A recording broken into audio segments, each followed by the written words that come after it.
Welcome to Knowledgeable Aging. I'm your host, Jason Kotar. Joining us today to talk about Social Security, what you need to know now, is Tom Clark. Tom worked 33 years for the Social Security Administration as a claims representative, operations supervisor, field representative, and public affairs specialist. He retired in June of 2011 and is now a self-employed Social Security speaker and consultant. Tom made more than 6,000 speeches and talks while working for Social Security, more than anyone in the history of the administration. He also produced and appeared in over 200 TV shows about Social Security. How are you doing today, Tom? I'm doing great. How are you, Jason? Very good. Thank you for joining us today. Looking forward to this conversation. Before we get started, Tom, for those that are joining us today on the live webinar, if you have any questions, type those questions in. Time permitting, we will do everything in our power to get those questions answered. So, Tom, Social Security now, what do you need to know? Well, there's a lot of things. Actually, I think people realize when they get to the point, they realize that the decision is much more complicated than they realize. And so it's not just a matter of just when you get old enough to take it. There's a lot of things to consider about when to take those benefits. And so that's what we're here for. And so good morning, everybody on the call here.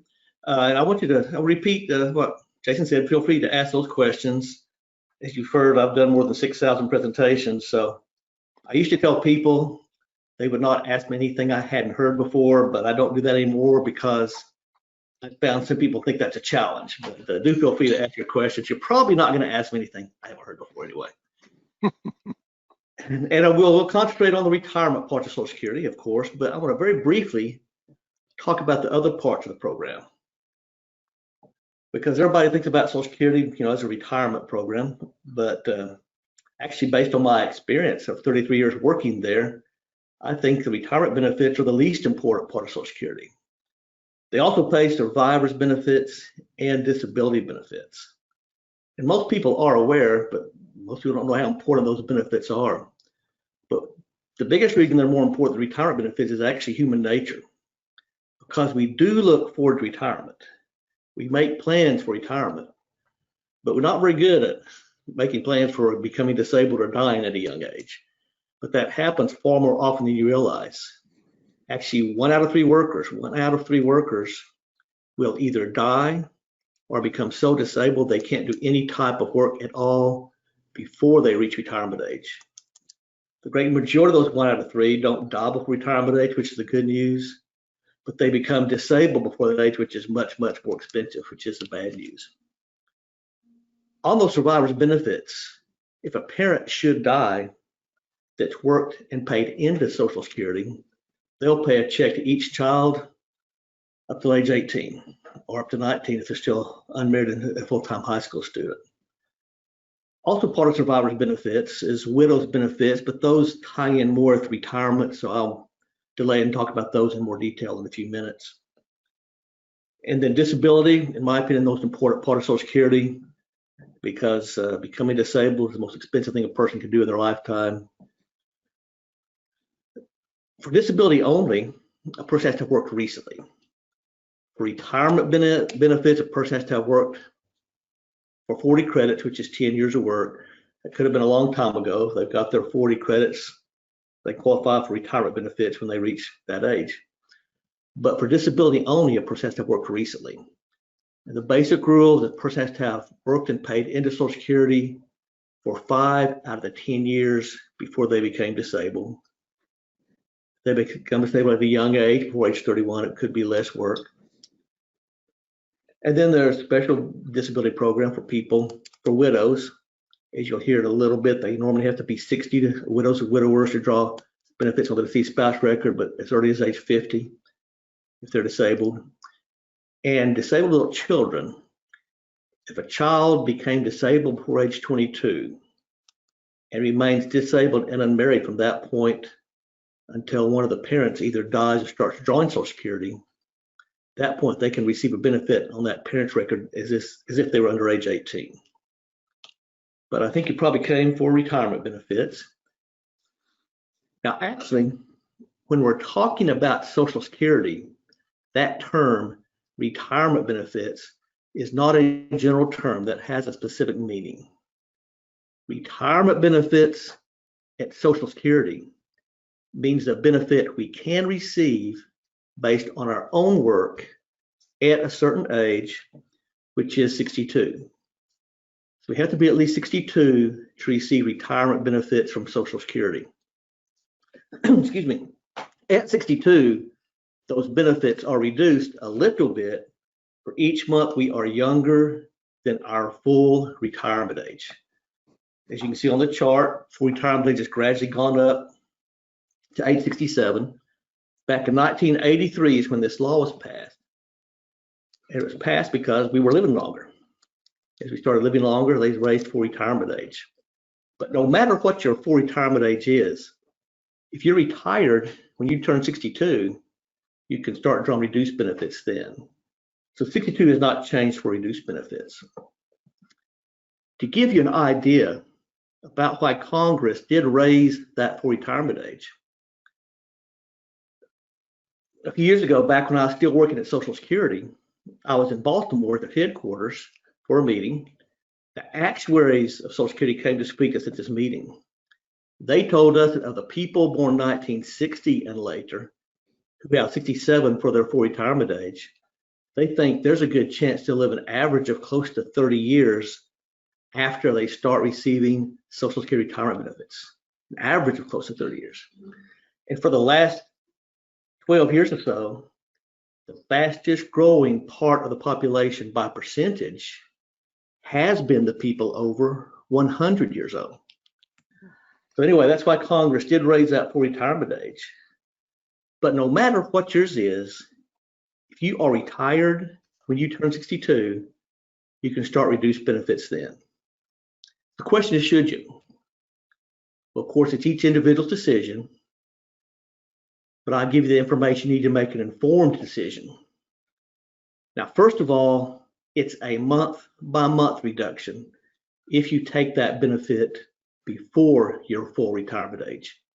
Each month you're closer to this age, you see on the screen here, that you wait to start your benefits, the check will be a little higher. So if you begin your benefits when you're 62 years and 7 months old, your check would be a little higher for the rest of your life than it would be if you started the month before. So it's a month-by-month reduction. If you start exactly the month you turn 62, at that point you would receive between 70 and 75% of what you would have received had you waited until your full retirement age.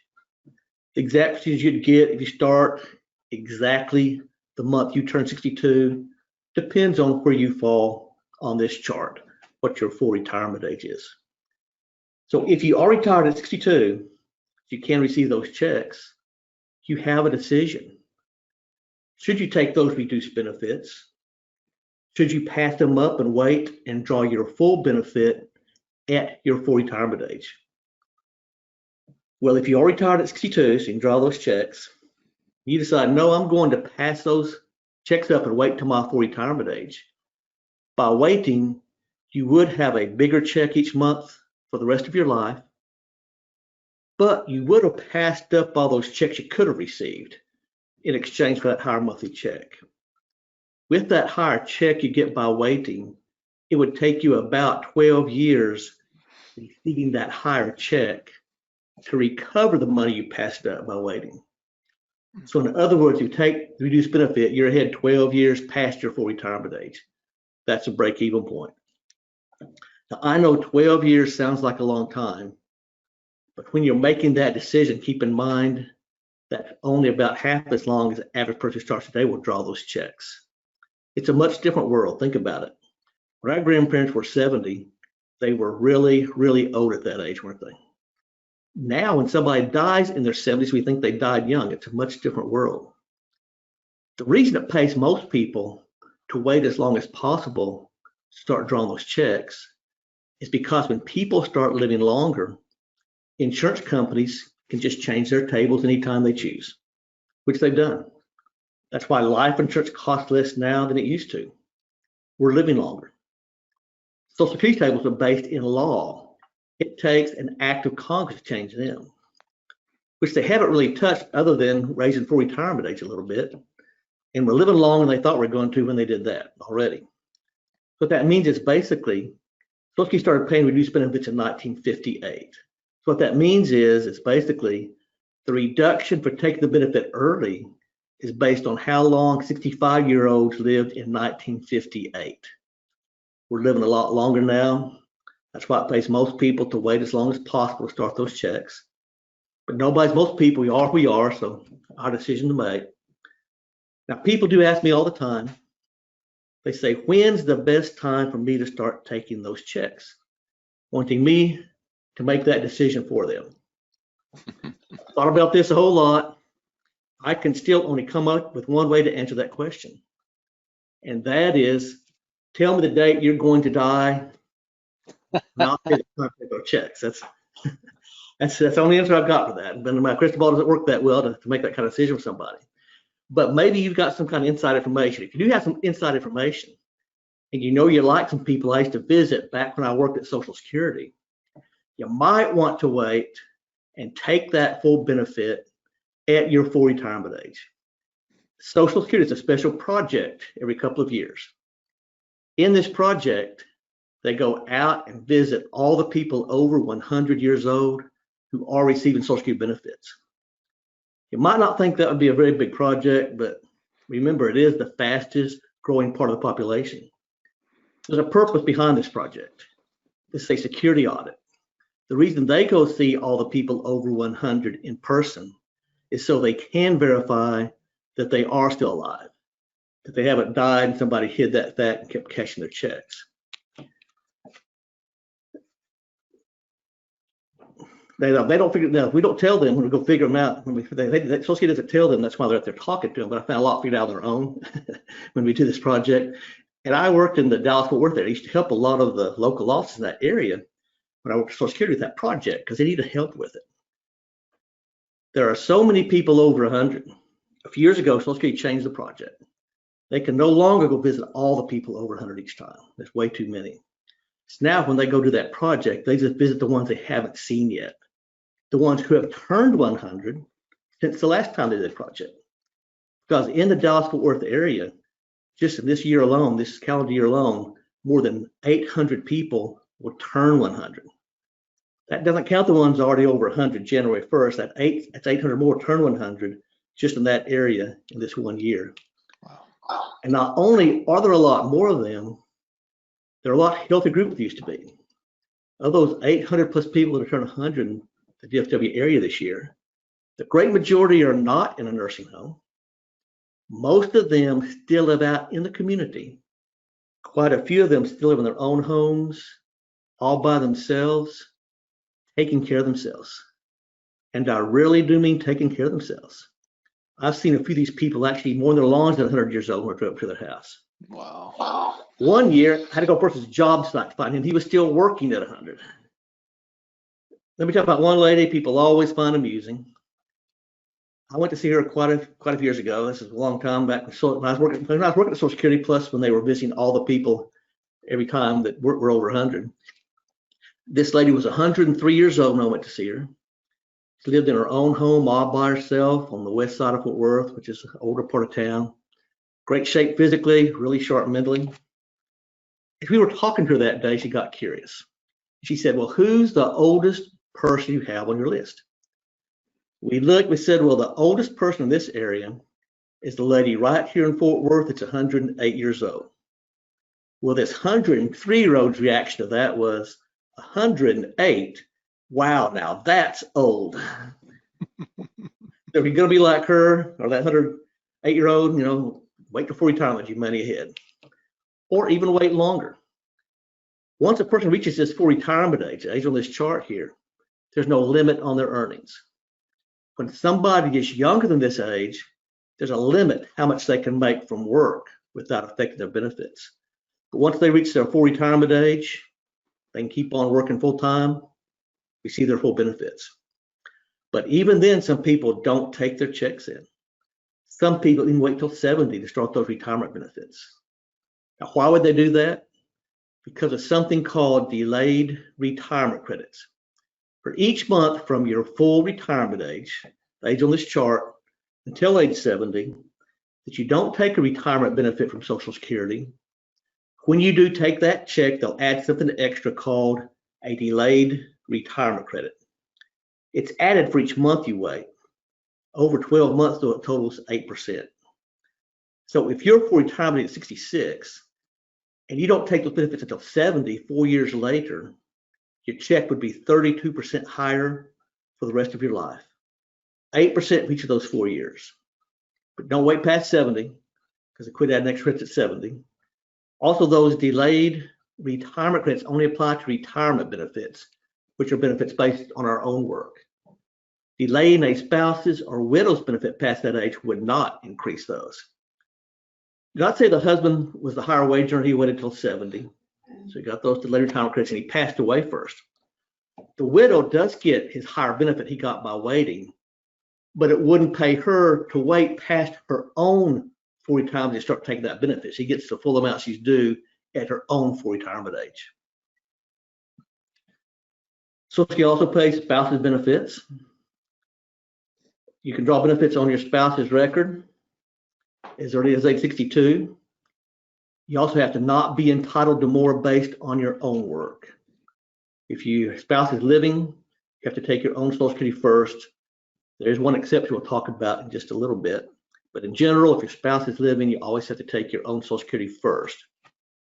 So when we're talking about spousal benefits, that means the wage earner is alive. So if you find on your living spouse's record, at that point, anything you can draw on their record is based on half of their unreduced full retirement age. So when your spouse is alive, anything you receive on their record is based on half. If your spouse is deceased, then any benefit you might draw on their record, they call widow's benefits. Once again, it could be widower's benefits. It's the same for men or women. Unlike a spousal benefit, it's based on half. A widower's benefit is based on the full amount of the deceased husband's check if they're drawing Social Security when they died, or it's based on their full unreduced amount if they died before they ever drew any benefits. Let's take an example of the most common situation with widow's benefits. Let's say we have a husband and a wife both drawing Social Security. Say the husband's check is $2,000 a month, the wife's is $1,400. If he dies before her, if she's at her full retirement age or older, her check would go up to exactly what his was. So in this example, her check would go up to $2,000 a month. If she was younger than her full retirement age when he died, her check could go up to that higher amount, his higher amount, once again reduced a little bit for each month she's younger than that age. Widows and widowers can start drawing benefits as early as age 60 on their deceased spouse record. Or as early as age 50, that widow or widower becomes disabled within 7 years of the spouse's death. Now, widows and widowers have some options that do not apply if your spouse is living. As I mentioned before, if your spouse is living, you have to take your own Social Security first. That's a general rule. That doesn't apply to widows and widowers benefits. They can take whichever benefit they want whenever they choose, either their own or the widow's. They can take one and switch to the other one. They're not required to take their own first. So let's say we have a widow. Let's say she's a widow. She worked herself, but her deceased husband made more money. So the widow's benefits are higher than her own retirement benefits. Let's say she retires when she's 62. At that point, she would have the option of taking her own lower benefit first, receive that until she reaches her full retirement age, and then switch over to unreduced widow's benefits for the rest of her life. Or vice versa, her own benefit was higher, take the widow's first, delay her own to keep growing if she delayed it till age 70 with those delayed retirement credits. So if that doesn't apply to anybody listening here, if you are a widow or widower, haven't filed for benefits yet, you're unmarried, or if you did not marry your current spouse until you're at least 60, because then you can still get the widow's benefits, I strongly encourage you to contact Social Security and let them give you all your options in dollar figures and dates. They can tell you if you take the lower one first, you'll give so much money per month now. But by doing that, you get so much more later when you switch to the higher one, and give you all those options, dollar figures and dates. That's the only way to make an informed decision. Now, I mentioned there was one exception to having to take your own benefit first if your spouse is living. It's called a restricted application for spousal benefits only. Restricted application for spousal benefits only. And this was a mistake in the law. It was never intended by Congress in the first place. It was an error in the law that nobody noticed for decades. Till about 20 years ago, somebody found this mistake. They publicized it. People started using it. It was legal, so it was fine.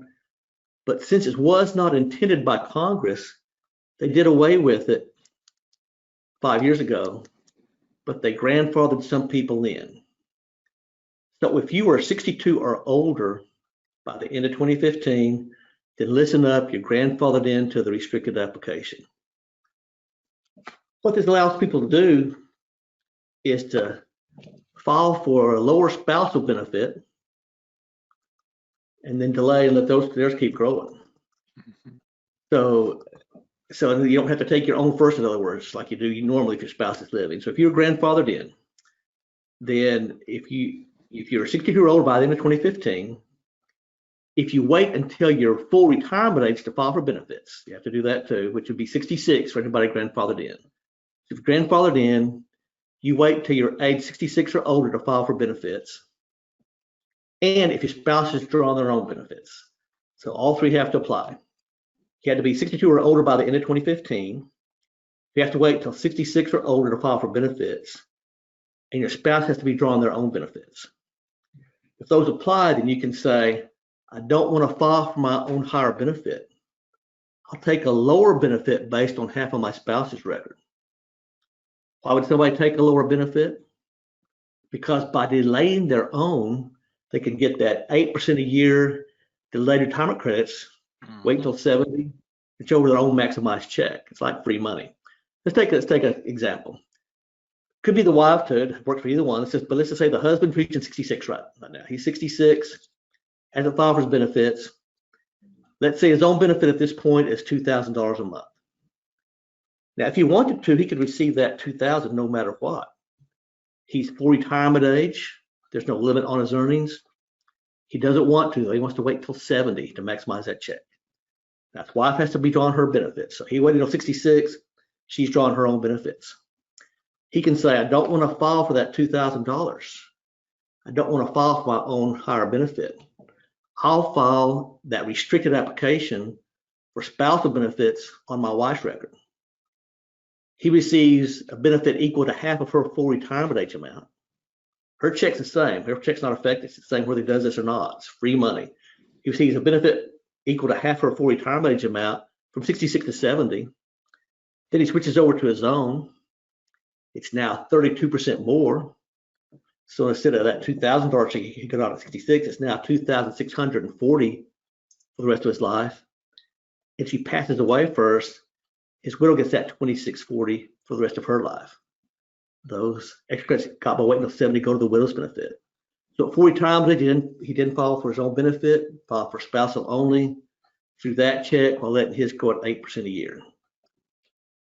Too good to be true, right? Never was intended by Congress. I compare it to an investment that guarantees you 8% return for the next 4 years plus income for the next 4 years every month. Too good to be true. Was never intended by Congress. But if you are 60 years older by the end of 2015 and haven't filed for your benefits yet, then check it out. Consider it seriously, because I did some figuring. An average earning couple in their 60s who had each of the average lifespan, if they did this restricted application, they'd get about $100,000 more from Social Security than they'd get if they both waited until full retirement age in their lifetime. So it could be very lucrative if you are grandfathered in. And we're just about out of time, so I think we'll stop here for questions. Any questions on it from our listeners? Wonderful, Tom. Got quite a few questions. The first one is, do we know that Social Security will be there in the future? Social Security can't go away. There's no way. Matter of fact, the recession we had 12 years ago and our current whatever that we are in right now, So it's one huge reason why Social Security can't go away, because it's a larger source of income everywhere. Once again, let me use the Dallas-Fort Worth area because that's where I've worked most of my life, in the Social Security area. In the Dallas-Fort Worth area, Social Security right now pays over $1 billion a month in benefits. Pays over $1 billion a month in benefits. That's more than the payrolls of the top 10 employers all put together. And there's a lot of big employers in the DFW area, and that's more than the payrolls of the top 10 all put together. The most important thing about this $1 billion a month is almost every dollar of it gets spent. It gets spent. If you're 80 years old, drawing a Social Security check, you're no longer saving for retirement. You're spending that check because it's going to come next month and next month and next month.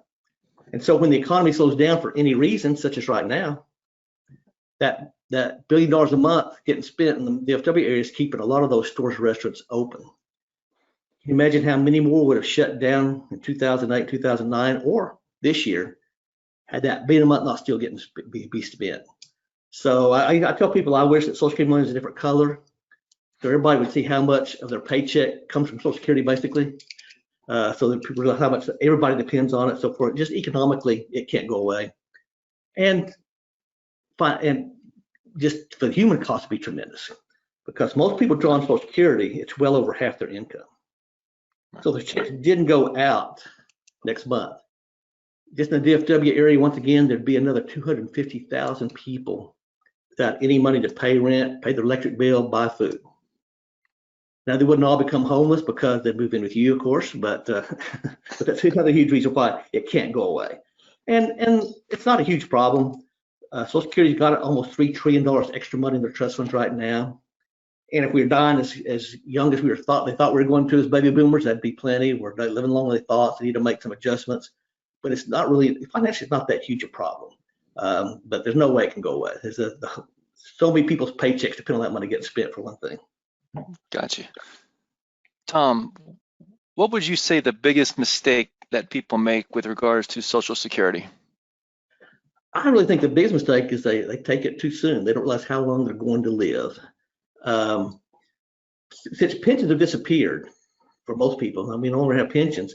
For most people, this is our only guaranteed lifetime income, particularly only guaranteed lifetime income that keeps pace with inflation for the rest of our lives. And to me, it makes sense to maximize our only guaranteed lifetime income. If you got a healthy couple in their 60s, there's a 50% chance one will live to be their mid-90s. Well, if you're going to live, one or two is going to live to be 95, you probably have outlived your savings. That's a lot to ask for your savings to last that long.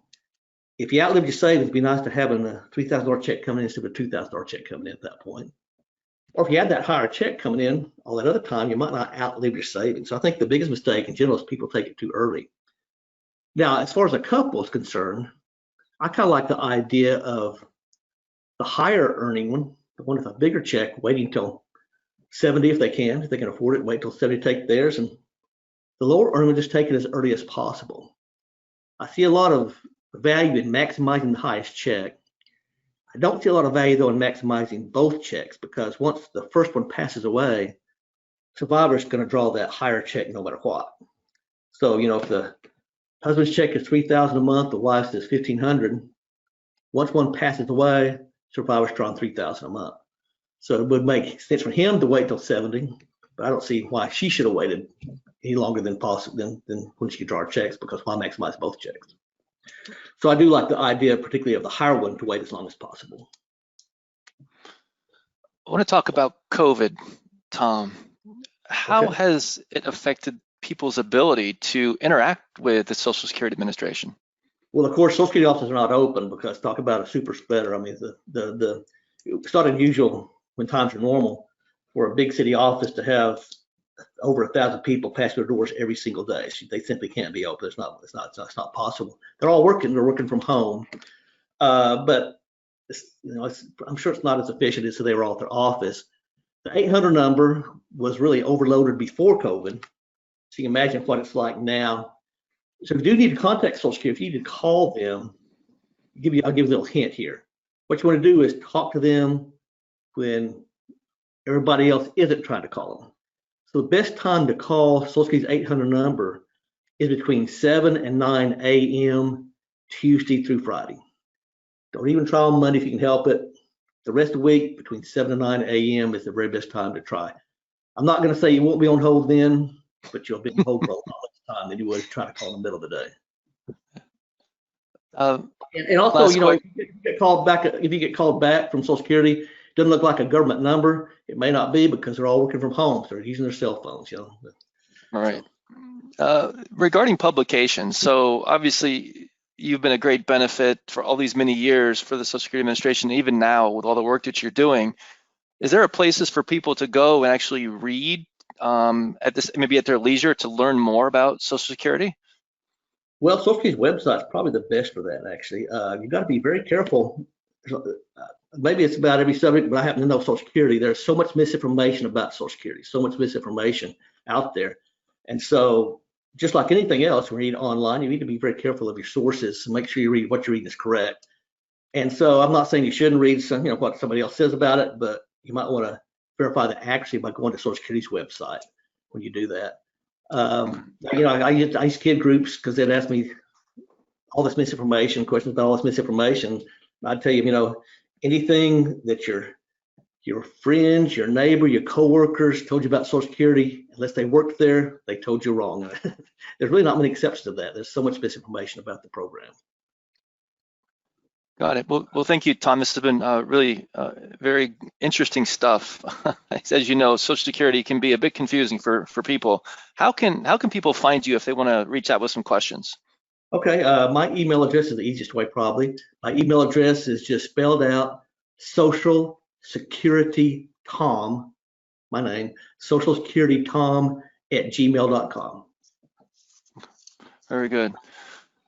So as far as Knowledgeable Aging, the best way to find us is on social media. This webinar we've done with Tom will be on our YouTube page, so please subscribe to that. It will go to our podcast. You can find us on Spotify, Apple, etc. Till next time, I'm your host, Jason Kotar, and this is Knowledgeable Aging.